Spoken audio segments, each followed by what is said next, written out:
ZGRWhyUDead! And we're back in the Dark Souls playthrough. We just attempted to go after the Four Kings of New Londo, relatively low level. I mean, I guess I'm not that low level. I'm level 47, but not really geared out all that well. I haven't even gone to Sens Fortress yet. I mean, we had just rung the 2 bells of awakening. I had high hopes. I wanted to get down there and join the Dark Wraiths early in the game to show you the cool armor, but I just don't got the skill. So we're going to go to Sens Fortress now. Progress normally. So we'll go Sens Fortress, then to the Painted World of Ariamis and Orlando, and then once we get the Lord Vessel, we'll make heading down to the Abyss our first of the final bosses. You know, I'm kind of cooled down now. Normally I record these videos about 3 o'clock once I get off work. But today I went and I picked up Mass Effect 3 at the local game store for the PC. And as all of you know, I don't have an internet connection. Supposedly I'm going to get it finally installed on Thursday. What is it right now? It's Tuesday at 6 o'clock. But fucking I go to install Mass Effect 3 and I was going to record this game. Nope! Requires a goddamn internet connection to install the fucking game. Primarily a single player game. Known for single player. Nope! Thanks EA. We gotta have a fucking internet connection to install the game. So I was pretty fucking steamed and did not record this video when I wanted to. So let me get my bearings back together. Okay. It looks like I'm gonna go and join the Sunlight Brotherhood before we go to Sens Fortress. So at least something good is gonna come of this. You're gonna get to see some lightning bolts and shit. Whatever. Again, to join the Sunlight Brotherhood, you either have to have 25 faith or 25 minus 5 times the number of people that you've helped in cooperation, which would be 5 if your faith is 0. Get that? Anyway, once you get the faith requirement met, you run back to the Sunlight Brotherhood shrine, I guess, which is here by the Hellkite Dragon, and then we can join. You know, we may actually even run into Knight Solaire here. I don't remember. Well, we'll see. Nope. Regardless, you can pray at the altar once you've met the requirement. You join, and once you join, you get the lightning bolt spell, which I don't remember the faith requirement. It's probably 25. And you get the Praise the Sun gesture, which is good enough. To rank up in the Sunlight Brotherhood, you offer Sunlight Medallions, which a couple of them you can find through the playthrough, but the remainder of them come from either having a Sunlight Brotherhood member join your game and help you kill a boss, or every time you're in the Brotherhood and you help somebody kill a boss, you get one. Ranking up to rank 2, I believe, gets you the Greater Lightning Bolt spell, which hits harder. There's also one that's even better than that. I believe that you give that when you offer the soul of Lord Gwyn, who's the final boss in the game. I believe that's the way that you get the most powerful version of the spell. There's also a Black Knight up here who I skipped all these other times, and we're gonna go up and try to throw a lightning spear up his ass and see what happens.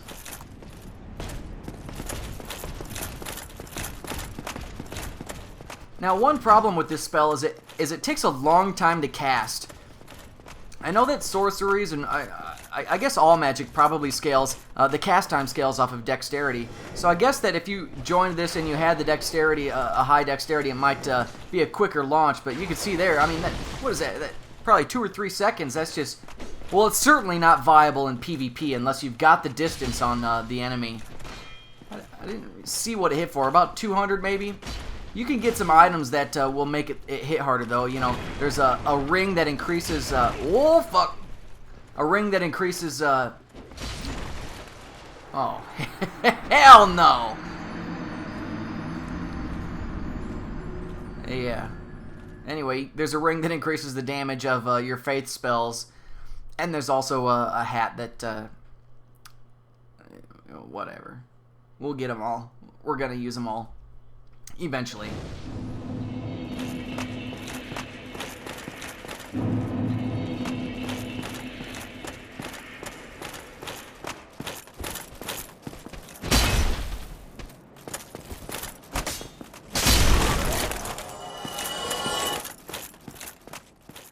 Anyway, I can't let this fucking Black Knight take me down like a bitch, so we gotta try this again. Oh, maybe I'll just try to fight him up here in the room that he starts in.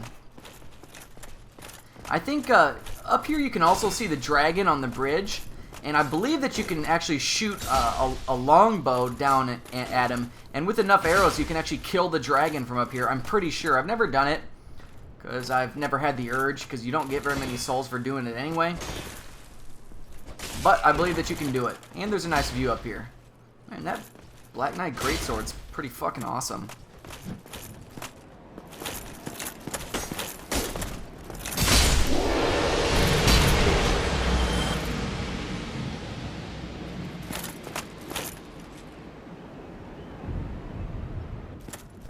I think from here you can see where you fight the gargoyles. Down there is where you fight the Taurus demon and the Hellkite dragon. It's kind of neat. The world all interconnected. On Reddit, reddit.com/r/Dark Souls, I saw somebody had linked a map. It looked like an old canvas map, drawing of kind of the first half of this game, and it really shows how all the zones are interconnected. I thought it was really cool.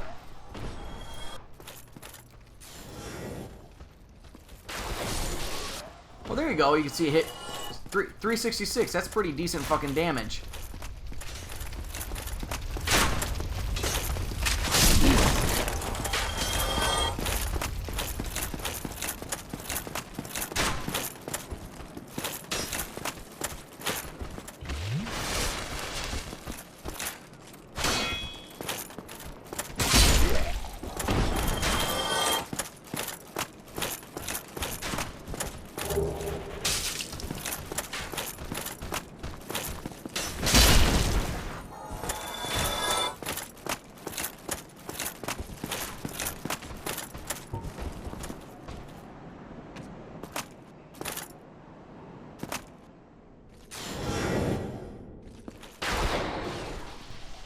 So this is pretty helpful for me.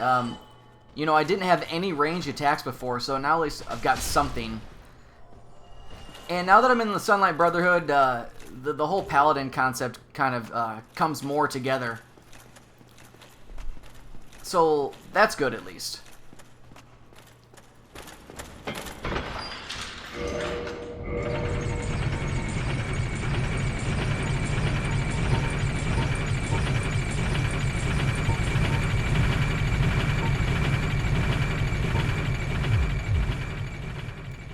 I think I just realized I'm going the wrong fucking way.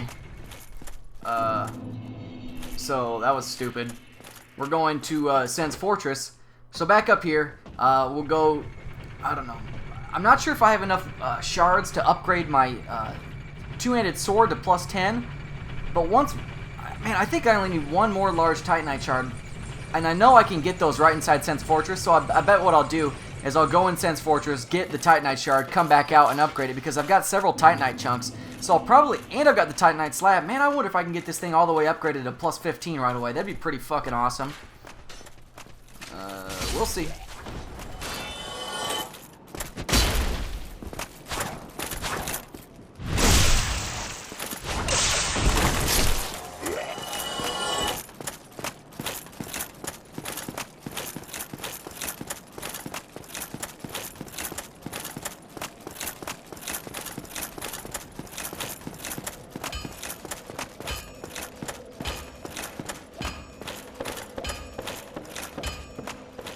Sens Fortress is one of my favorite zones in the game. It's kind of a puzzle. It's, I guess, platformy maybe.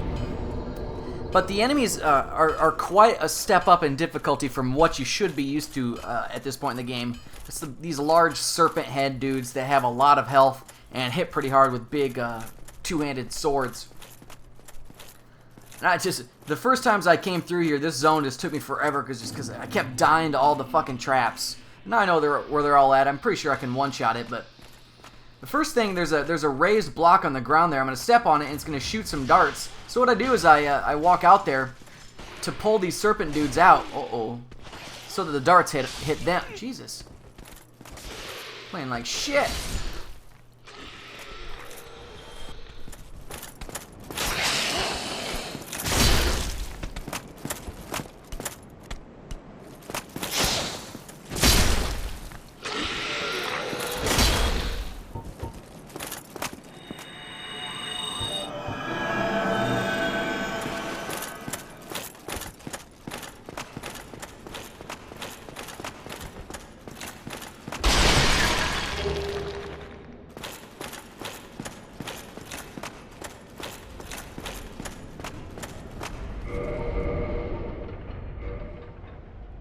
Now's a good time to put on the Eagle Shield that we picked up in Blighttown because it's got 75 lightning resist.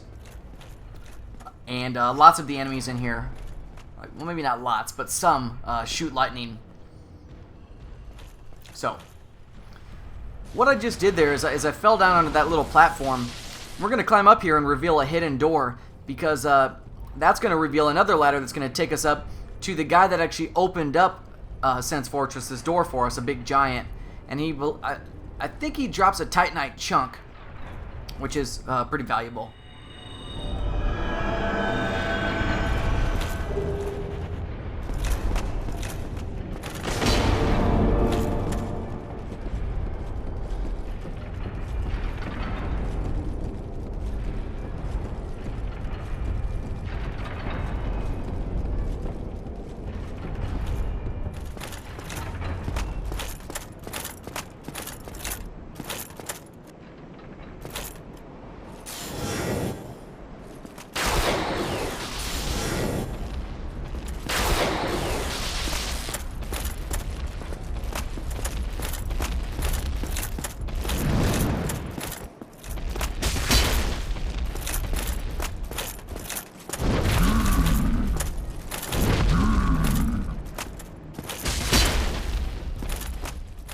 These guys were a lot easier on the Sorcerer. Damn, they hit kind of hard.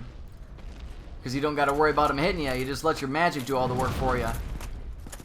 Typically, the strategy I try to use if I'm getting rocked by them is just dodge them until they start to freak out, and then they'll get exhausted and fall to the ground for a bit where you can mob on them.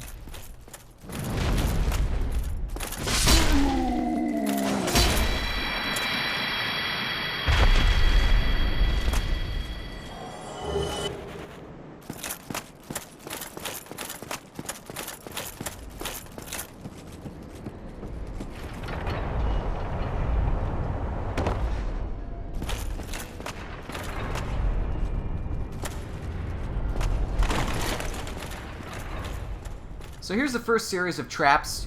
If you just walk by them one by one, you'll have no problem. I think this last one here, you can even run past both at the same time. And then above us, there's a dude shooting lightning down at us, and then one of these serpent guys. So it's nice that we have the option to have lightning bolts here because, you know, we're fighting on a real narrow pillar here. Pillar? Walkway? I don't know. And if you get knocked down, there's a bunch of those Titanite demons, and it's in a sticky goop, so you walk really slow. I believe that I'm eventually going to come back here to farm those Titanite demons, or to kill all of them, so that we can get the demon Titanites, so that I can upgrade, I don't know, fucking something I'll probably use them for.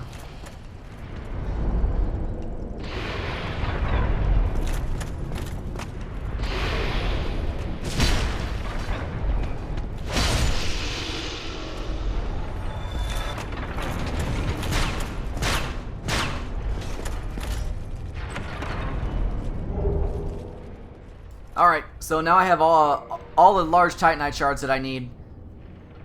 And so we're gonna go back to the blacksmith now. I might just use a homeward bone to get there easier. And let's just see how far I can get this two-handed sword upgraded.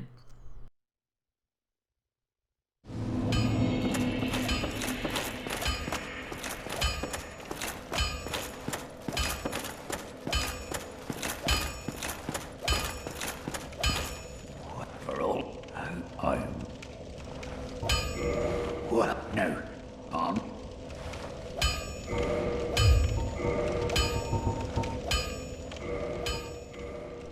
Okay, so we've got it to plus 10. Now I can go to modify equipment, and with the very large ember I just gave him, I can bring it up to plus 11. And it looks like I've got 5 more Titanite chunks left. So we're probably gonna get this thing up to plus 4 or so.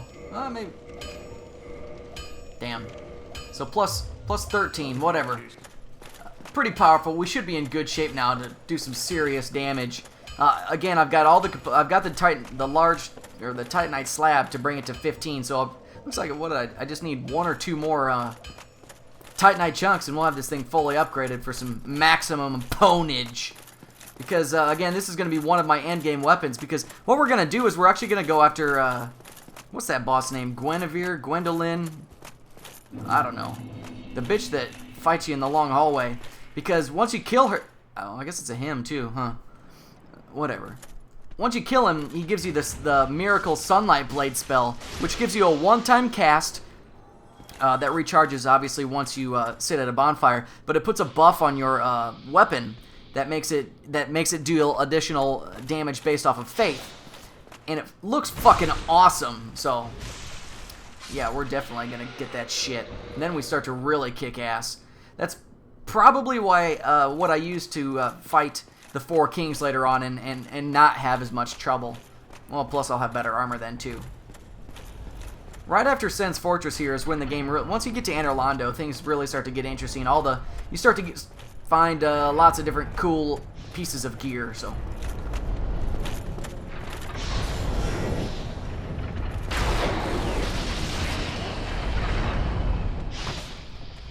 Knock knock. Who's there? Kung! Kung Hu! Kung Fu!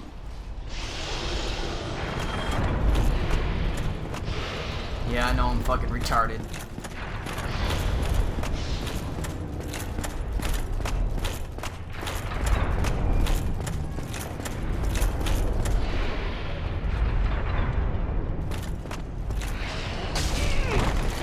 Uh-oh, getting fucking owned by traps.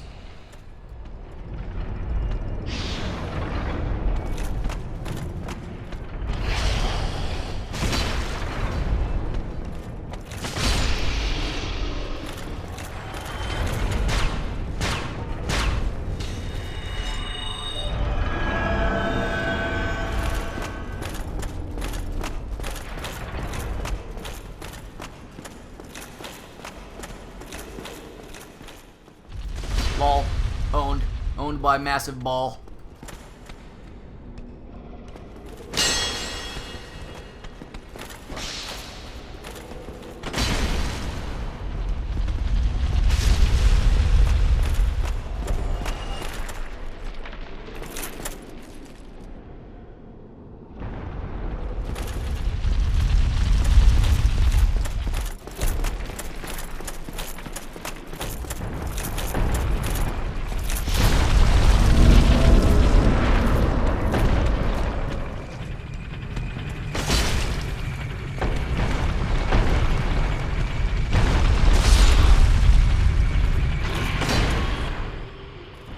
So we're gonna climb up here after the next ball rolls by. There's a ring of steel protection or something up here. It raises your defense against physical attacks pretty significantly when you wear it. And then we're gonna drop down and pick up I don't know, some curved blade that we're not gonna end up using, but we'll show you where it's at anyway. God damn it.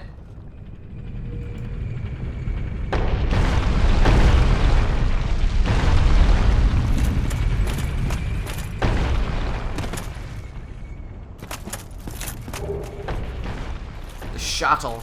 Man, I think that thing can hit through shields. Maybe not. Maybe it's just got a good bleed effect. I don't know. Fucking Knight Lautrec wields 2 of those when he fights you, and he fucks you up if he hits you with them. I think it'd be cool to build a dexterity-based character that wields 2 of those, both with like lightning and chance on them or something. Maybe 1 lightning, 1 fire. That'd be pretty awesome.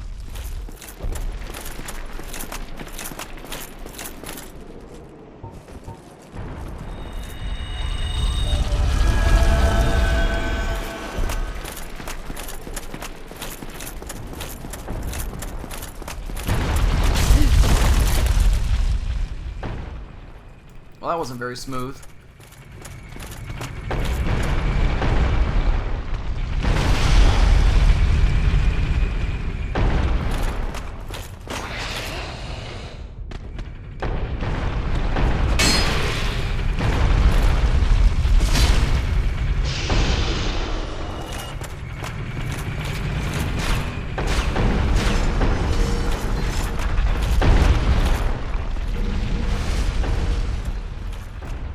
So this giant ball, basically it's got 4 paths that it can roll down, and depending on where you're at in the dungeon is going to determine where it's going to fall until you can get up to the control room.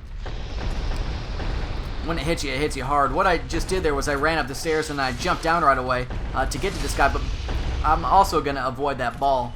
There's a few items we're going to pick up down here, but this will eventually lead to a path that will take us up to the control room where we won't get hit by the ball on the way down, or on the way up.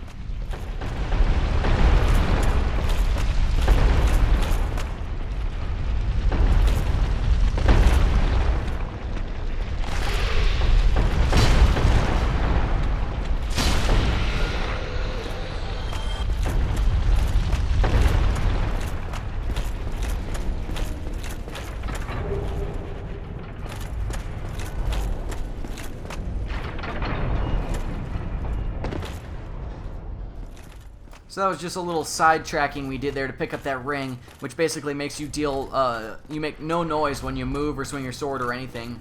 So it's good for PvP. You can also sneak up on some monsters with that, and then it brings us down back here towards the beginning. So just a little bit of backtracking. We'll do it another time to pick up another ring. The ring that lets you gain, or gives you a significantly higher item drop chance. So if you're looking for rare gear, you'd want to be wearing that ring. And I think right now the ball is still placed to go down the far left path, so it's not coming down at us right now. But once we go over this way, it's going to be coming back at us. Uh-oh.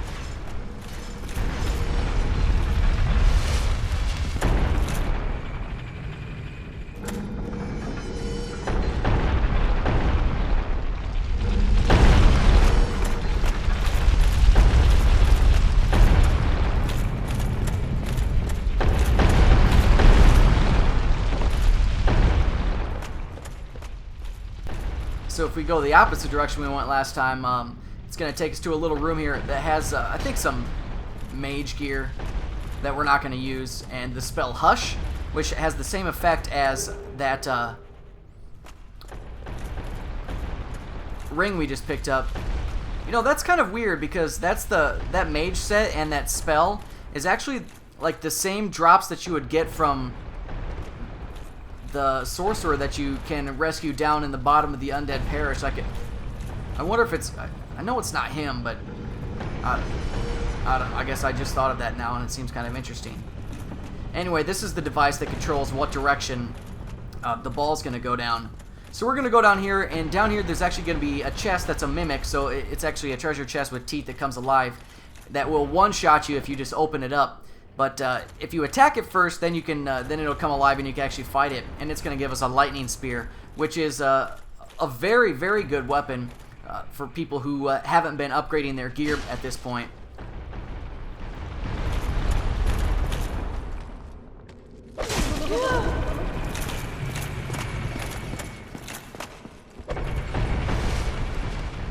You know, my first 1 or 2 playthroughs through this game, I thought it was all about gear, but rather it was all about leveling up. So I'd be spending all of my souls trying to level up my stats and try to deal more damage, and I did nothing with my swords and armor.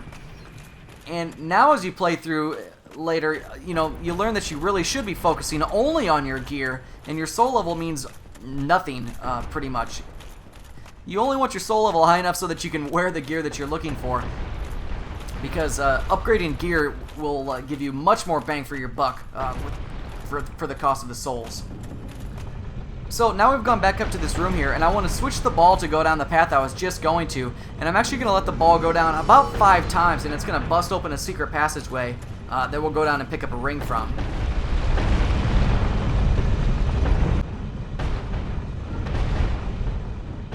Also, I would imagine that not too many of you know this, but my little brother was actually the lead ship designer in Star Trek Online, so he made all the ships for Cryptic Entertainment. Well, he actually just found out last night that he got a job at Bungie as one of their, I believe it's a contract job, but he's going to be doing some environmental work for them. So that's pretty fucking awesome, right? Congratulations to him. Anyway, this boulder has just busted through this hallway here, and that leads us to the covetous gold serpent ring, which is, again, the ring that drastically increases the rate at which we can find rare items. So now the only thing we've got to do is continue climbing up a little bit more and get to the next bonfire, and that's probably where we'll end the video once we get there, because it's getting pretty long, and I don't want to show off the Iron Golem fight in this video, so we'll save that for tomorrow, but we're not there yet.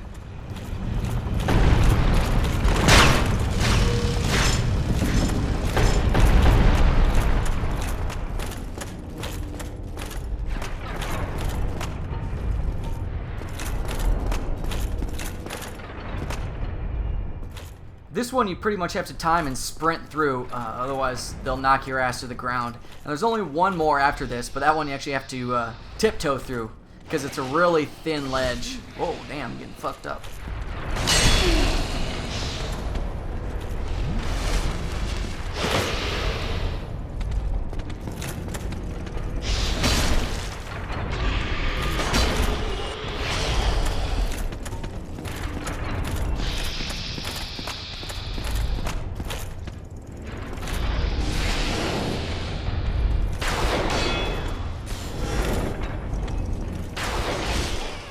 Well, that sucks. Fucking hit the shield on the first one, blew right by him the second time.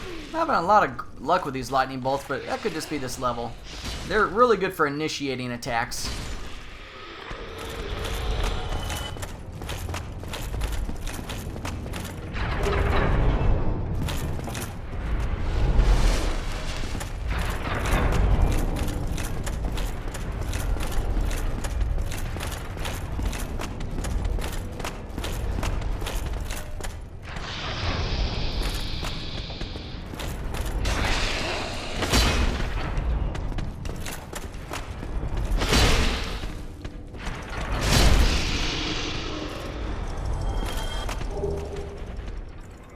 Well, that's a rare drop. The Flame Burge. I don't know how to say that. It's a great sword. That scales off of strength and dexterity. Yeah, it looks pretty sweet. I think that thing, when it's upgraded, can actually deal some pretty good damage. And it's got a neat moveset. I'm not going to end up using it because the one I've got now is already upgraded and it's not worth my time. But so around this corner is another one of those snakes that throws lightning at us, but we've got a stronger lightning bolt, so we'll just chuck it at him first. In the face!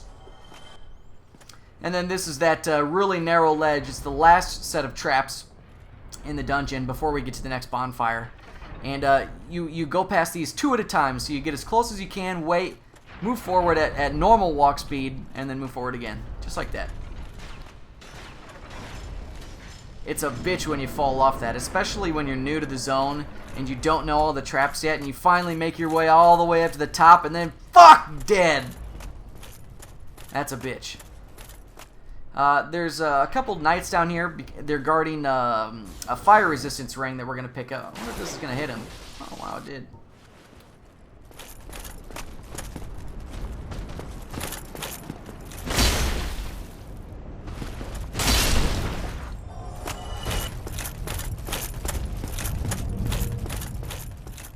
Also, I get a lot of comments, it seems on almost every video, maybe not every video, but a lot of people are asking whether I record this commentary live or post. And no, it's post, obviously, since I'm doing editing and talking to you while I'm doing this. No, I recorded the entire gameplay session in 1 or 2 days, about a week, 2 weeks ago maybe. And now I'm just going back through once per day and adding in some commentary to the video to give you some daily content, and at least it lets me respond to some of the questions that I get while I play. My gameplay is not going to be affected, but at least the commentary will. Now right here you have to sprint because there's a giant golem up top who's going to lob down fireballs and whatnot. So you gotta, yep, there you go. And then this is the bonfire. And that's all I wanted to do this video. Stay tuned for the next one. We'll go after the Iron Golem and head into Anor Londo and the Painted World of Ariamis. Also, fuck Electronic Arts for requiring an internet connection to install the goddamn game. Peace!